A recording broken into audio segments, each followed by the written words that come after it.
Heminegligencia. Acercamiento a un caso clínico.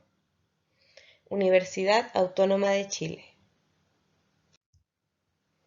Dentro de nuestro trabajo podemos encontrar antecedentes teóricos, antecedentes metodológicos, conceptos clave, descripción del caso, análisis del caso, test neurológicos aplicables, conclusión y por último referencias. Antecedentes teóricos. Según la Real Academia, la negligencia es el descuido, omisión o falta de aplicación. El concepto de negligencia como síntoma neuropsicológico o conductual implica el fallo en atender a un estímulo de forma que la respuesta al mismo, ya sea orientarse hacia él o actuar sobre él, está alterada o ausente. Además, puede implicar la ausencia o disminución de actividad espontánea del hemicuerpo o el hemispacio contralateral a la lesión cerebral causada, siempre bajo la premisa de que no existen trastornos elementales, sensoriales o motores a los que se pudiera atribuir dichos fallos. Típicamente se ha descrito por lesiones que afectan el lóbulo parietal. En la heminegligencia hay una pérdida en la configuración de la entrada sensorial al cerebro, especialmente al neocórtex, teniendo en cuenta que el lóbulo parietal contiene el esquema corporal y medía la percepción espacial. Antecedentes metodológicos o empíricos. En diversos estudios se ha observado que el sustrato neural de la heminegligencia está localizado en la corteza cerebral, más precisamente en la corteza parietal posterior. Esta área es la principal responsable de tareas atencionales como dirigir el foco atencional, hacer una representación espacial del medio, redireccionar la atención en función de las demandas del ambiente y el procesamiento sensorial.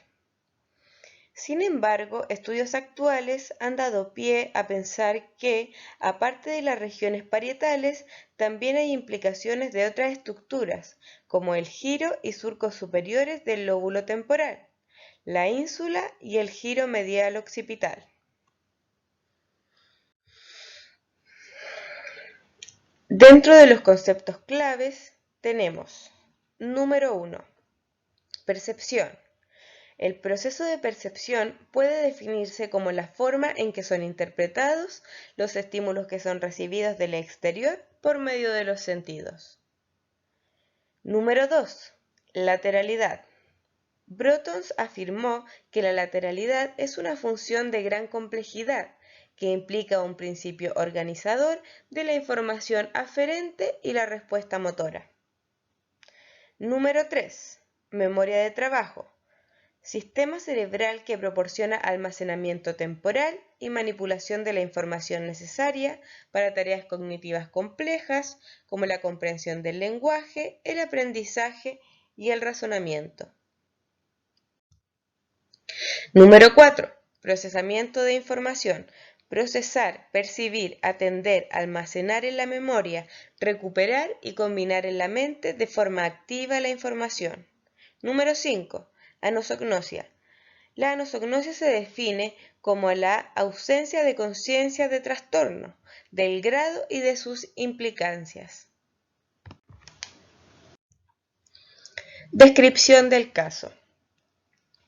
Este es un joven de 19 años que vive con sus padres. Finalizó la educación secundaria de forma no satisfactoria. La madre informa conductas agresivas dentro del año pasado. Él dice no ser suficientemente inteligente. Se le realiza una evaluación cognitiva indebida, la cual arroja los siguientes resultados. Joven diestro, con lateralidad más 100. En el aspecto neuropsicológico, su deficiencia mayor se encuentra en el control atencional. Según Luria, sus capacidades afectadas son percepción visual, orientación espacial y control atencional. En el BAIS-3 presenta una inteligencia global inferior, con un CI de 74, sin discrepancias en el área verbal y manipulativa, con un CI de 77 y 75 respectivamente. También tiene una competencia cognitiva inferior a media en el centil 4, organización perceptiva y comprensión verbal normales a bajo, memoria de trabajo inferior y velocidad de procesamiento muy bajo, con un CI de 65. Dentro de los síntomas, que son manifestaciones subjetivas, señales percibidas por el paciente, tenemos baja autoestima, tendencia agresiva, ausencia, baja concentración y mal rendimiento. Dentro de los signos, que son manifestaciones objetivas, clínicamente fiables, tenemos deficiencias en percepción visual, orientación espacial, bajo control atencional, problemas en la memoria lógica, también presenta inteligencia global inferior, memoria de trabajo inferior y velocidad de procesamiento muy bajo. En el caso no se menciona explícitamente ni la topografía ni la etiología. Dentro de los factores de riesgo encontramos que es sexo masculino y es sedentario. Dentro de los factores de protección es adulto joven, menor a 55 años. Aparentemente no tiene hipertensión, no tiene diabetes, no tiene dislipidemia, no tiene obesidad, no presenta consumo de alcohol ni uso de drogas, ni tampoco tiene enfermedades cardíacas. Análisis del caso. Nuestra hipótesis topográfica comprende las áreas 1, 2, 3, 4, 7, 16, 18, 33 y 46. En la hipótesis sindromática nosotros tenemos una negligencia, heminegligencia con anosognosia. En la hipótesis etiológica tenemos un aparente accidente isquémico transitorio que afecta la arteria cerebral media y específicamente el lado izquierdo. Aunque no se informa ningún aspecto sobre la etiología, podemos concluir con nuestro análisis que el paciente tuvo un accidente isquémico transitorio, ya que nadie en su familia ni él mismo notó un gran cambio físico o cognitivo en el momento del accidente, solo un cambio de ánimo con tendencia agresiva, lo que podemos traducir también como signo de agitación cardíaca, sin llegar a una parálisis o plejía. En la metodología, las heminegligencias pueden ser a estímulos de distintas modalidades, visuales, auditivas, táctiles, ya sea localizado en el espacio o sobre el propio cuerpo, o bien depender de la localización del estímulo en el campo visual o en relación al cuerpo del paciente. Así, para explorarlo, se deben utilizar estímulos somestésicos, como la exploración de la sensibilidad, que vendría siendo con una aguja o algodón. También la exploración auditiva, el diapasón ante uno y otro oído.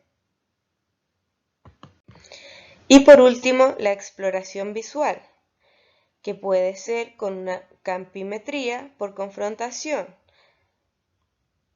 donde con la mirada del paciente dirigida al frente hacia la lesión y en dirección contraria a la lesión. Los estímulos deben presentarse al azar en uno y otro campo estimular, en mi espacio o en mi cuerpo. A veces la heminegligencia es tan sutil que solo se descubre utilizando una estimulación simultánea bilateral. El paciente informa únicamente el estímulo aplicado en el lado ipsilepsional, cuando al explorar una posible heminegligencia, la respuesta a estímulos en el lado contralesional sea normal, se debe realizar una estimulación doble simultánea a la búsqueda de un fenómeno de extinción. Test neurológicos aplicables. Como anteriormente fue mencionado, las deficiencias sensoriales pueden ser en distintas modalidades. Es por eso que pueden aplicarse distintas mediciones dependiendo de la modalidad. Es muy habitual la utilización de baterías como la BIT, donde se trabaja 6 tipos de test: cancelación de líneas, cancelación de letras, copiado de figuras, cancelación de estrellas, bisección de líneas y dibujo representacional. En este caso resulta importante realizar evaluaciones de tipo sensorial motriz, como la capacidad de percibir un objeto afilado. Otro indicador de la alteración de la función sensitiva cortical es la extinción. Podemos evaluar también el tacto fino, entre otros.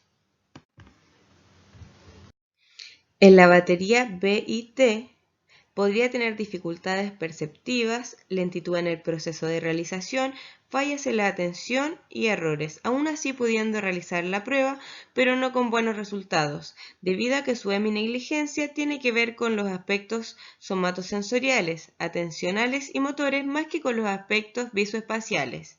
En las evaluaciones de tipo somestésicas, como la capacidad de percibir un objeto afilado, la extinción o el tacto fino, tendría resultados deficientes y bajos en un lado del cuerpo, notándose claramente la diferencia entre la sensibilidad del lado izquierdo, muy baja, y la del lado derecho, seminormal.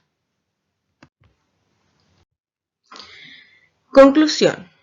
Para finalizar, podemos concluir que la heminegligencia es un síndrome atencional bastante complejo, en el cual las manifestaciones pueden variar de un paciente a otro e incluso pueden variar en el mismo paciente en distintas evaluaciones. Es difícil a la hora de evaluar y más aún en la rehabilitación, de lo cual se ha registrado no hay buenos o eficaces resultados. Muchas gracias por su atención.